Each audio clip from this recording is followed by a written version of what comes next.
Hey everybody, it's Candy, aka Brown Eyed Girl 69. How y'all doing today? Well, it is Wednesday, February the 4th of 2026. So, day 35 of year 1. I said I was going to tell y'all a story, and I figured, well, I might as well go ahead and tell y'all the story while I'm driving to Dutch Bros. I didn't stay up like I wanted to. I could have. I should have. But I wound up going to sleep around 4 o'clock in the morning. And I just got up around 10. Between 10 and 10:30. Sat there and listened to a friend of mine that goes live every day practically. And woke up a little bit and got dressed and decided to head out the door to go to get my Dutch Bros, and hopefully they still have some stickers. I've gotten there as late as this time before. I've even gotten there before in the afternoon, and they still had stickers. So I'm hoping that my bro East to work today, Bronwyn, and hopefully she'll save one back for me if they ran out. But yeah, so anyway, on my way to Norman, about a 15-20 minute drive, depending on traffic.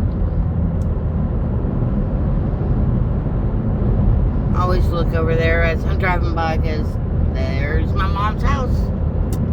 She lives right by the exit on-ramp.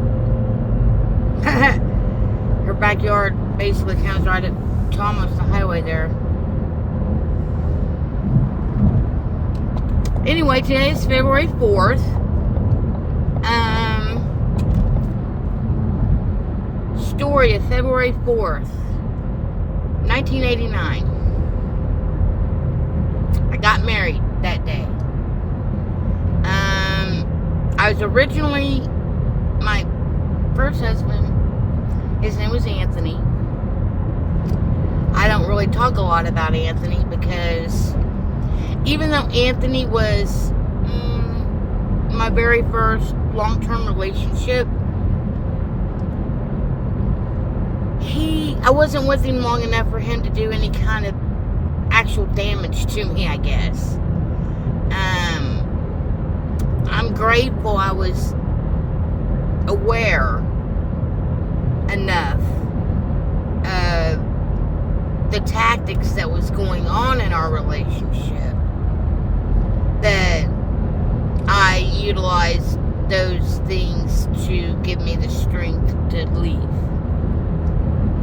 But it basically came down to, well, I'll go into that later, but I met this guy in December of 87 on a computer. We met through the computer. This was back before the internet was born, you know. This was back when there was this local bulletin board systems set up in your own area, in your own city or whatever. And that's how I met a lot of my friends, was through local bulletin board systems. Because of the fact that they were local, and then I could drive, I could go meet people.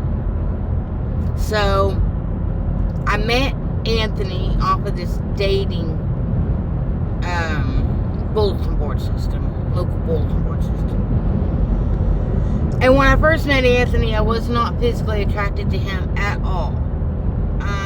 I was attracted to his, on this website that we was on, it had a questionnaire that asked, like, your height range, your weight range, your age range, etc., etc. Hair color, eye color.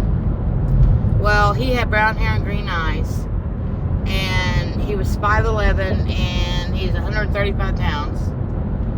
And I was attracted to his brown hair and green eyes. His height wasn't, I didn't care how tall a guy was. Now, I will say this. My first husband, he was pretty damn skinny, 135 pounds at 5'11". He was pretty damn skinny. He could eat like a horse, but never gain weight. He had a lot of issues with his metabolism as well, and he also had some other issues I was unaware of, and he quit taking his medication. And because of the fact that he did quit taking his medication, that rendered him into a state of mind that I didn't like being around. He never physically abused me, but he was very mentally abusive. Mentally and emotionally abusive. And later on, I found out that he was diagnosed as manic depressive schizophrenic, manic depressive, bipolar. That's what he was diagnosed as. But you also have to understand, my first husband, and this was probably another reason why I chose to leave him. He was abused by his dad. His dad had been in the Korean War, I guess, and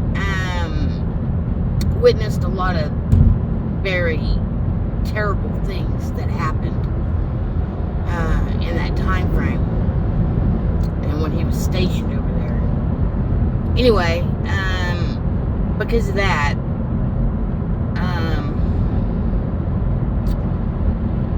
and his PTSD, he abused his wife and his sons. Anthony was about 6 months old when he started first abusing him. Then, when Anthony was a teenager, Anthony told me, the older he got, the worse the abuse got. But his dad used to strap him to a chair, a backless chair. Strap him to this chair that had arms but no back. And then he'd get out his razor strap for sharpening his razor. And he would, whip Anthony with his razor strap. Anthony finally stood up to his father when he was 16. Basically told him, "You ever hit me or my mother again, I'll kill you." His father never abused him after that. Why? Because Anthony finally stood up to him. Threatened the man. And then I think it was shortly after that, his mother, kicked his father out and divorced him. So Anthony was an abused child growing up, and usually if you're an abused person, you turn out to abuse others without even realizing it. But we got married on February 4th. The only reason why we got married was because my mother wouldn't shut up about us living in sin, because we weren't married. So we mainly got married, I got married to shut her up. Anthony, his reason for marrying me was other reasons. He thought I could be a tax deduction. Because, when you're single, you're in a completely different category than if somebody's married as a couple. So the tax write-offs are completely different. And so he thought he would get an extra tax write-off by being married. It turns out they changed the tax laws that year, and he would have got more back filing single than he would have filing married. And so that's what we did. We each filed married, filing single. But yeah, those were the reasons that I got married. I was happy with Anthony. But I guess in a way, by us getting married, it kind of brought out the truth a little quicker than if I would have never legally married the guy. When I first met Anthony, he worked for AT&T. He was an electronic technician. He made $17 an hour. And he had been working for AT&T since, I think, September of '83. I met him in December of '87. July of '88, he quit. Why? Because the North Carolina plant AT&T plant was shut down, and all those people with 20, 25, 30 years of service came here, and all those people that had less time than that got downgraded. They usually got downgraded to a lower paying job, as well as a job that wasn't what they were doing beforehand. So Anthony was an electronic technician, but he got downgraded to what they call a cable former, and was only making $10 an hour. And this was in 1987 or 88. And I can understand why he would be upset, for them doing that.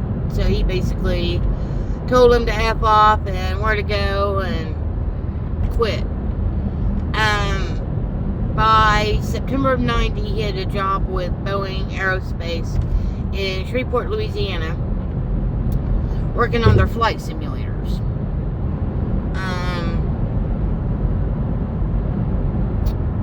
So we moved down there, and he was making pretty good money. I think he was making like $20-something an hour. But this man that I was married to was not a good man.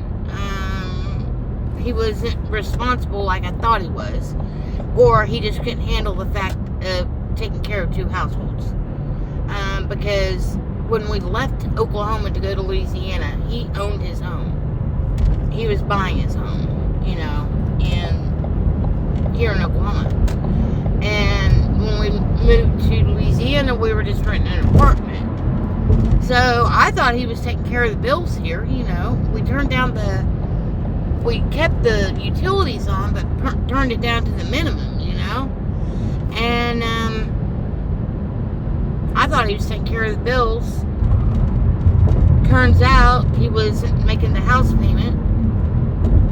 And some other things happened, and some other issues were taking place. And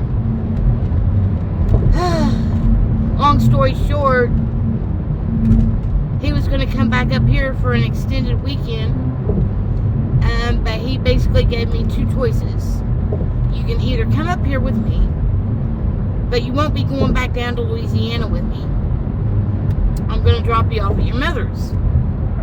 Or you can stay down here all weekend without me, without no money, without a vehicle, and I'll be back on Monday evening. Well, he'd have to go to work. I called my mom. She told me, pack your shit. Have him bring you home. Because you don't need to stay with the man that gives you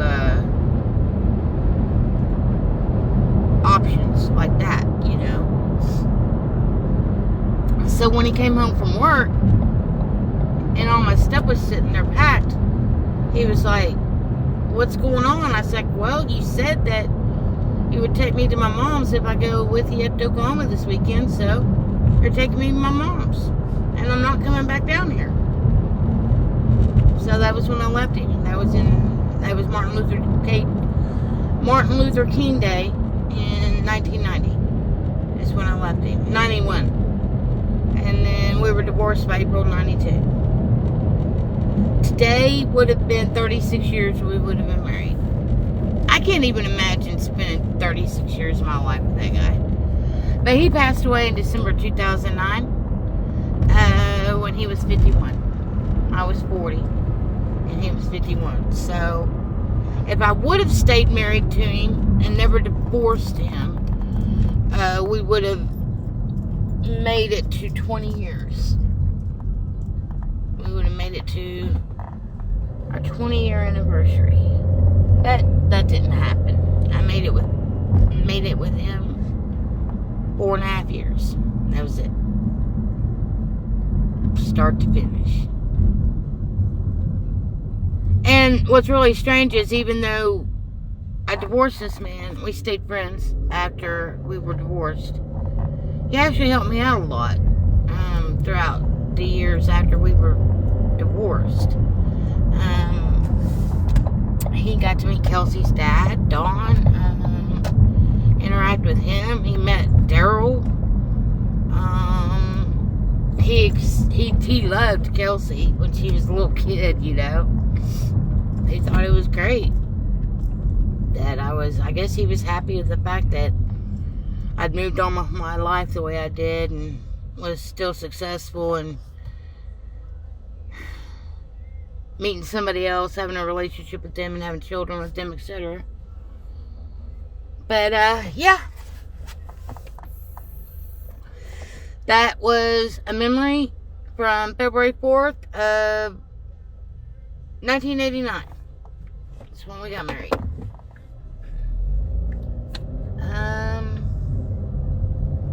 Other than that, February 4th doesn't really hold any significance to me, other than just being another day out of the year, you know? It's 11:25 in the morning. Gotta be at work at 3. I'll be back I'll be back to Purcell in probably by noon or so. That'll at least give me time to come home, sit around, twiddle my thumbs for a couple hours anyway, before I have to get ready for work. And then I get off at 10:30 tonight. And I'll decide if I'm going to DoorDash, possibly, or if I'm just going to come home and try to get out and about tomorrow. I know I have to get out and about tomorrow to at least get my rent money order. Get that taken care of. And tomorrow's the 5th. Kelsey gets her EBT, so there's a possibility that I might go to the grocery store tomorrow and get a little bit extra grub. Oh man, I really hope they still have some stickers left. They're really, really cute. In fact, if they have sticker left, I'll go ahead and take a photo of it, pull it up, or use it as my cover photo. Actually, last night I think I used it as a cover photo last night. Alright. Peace, love, hugs, and nugs. Until the next time, I'm out.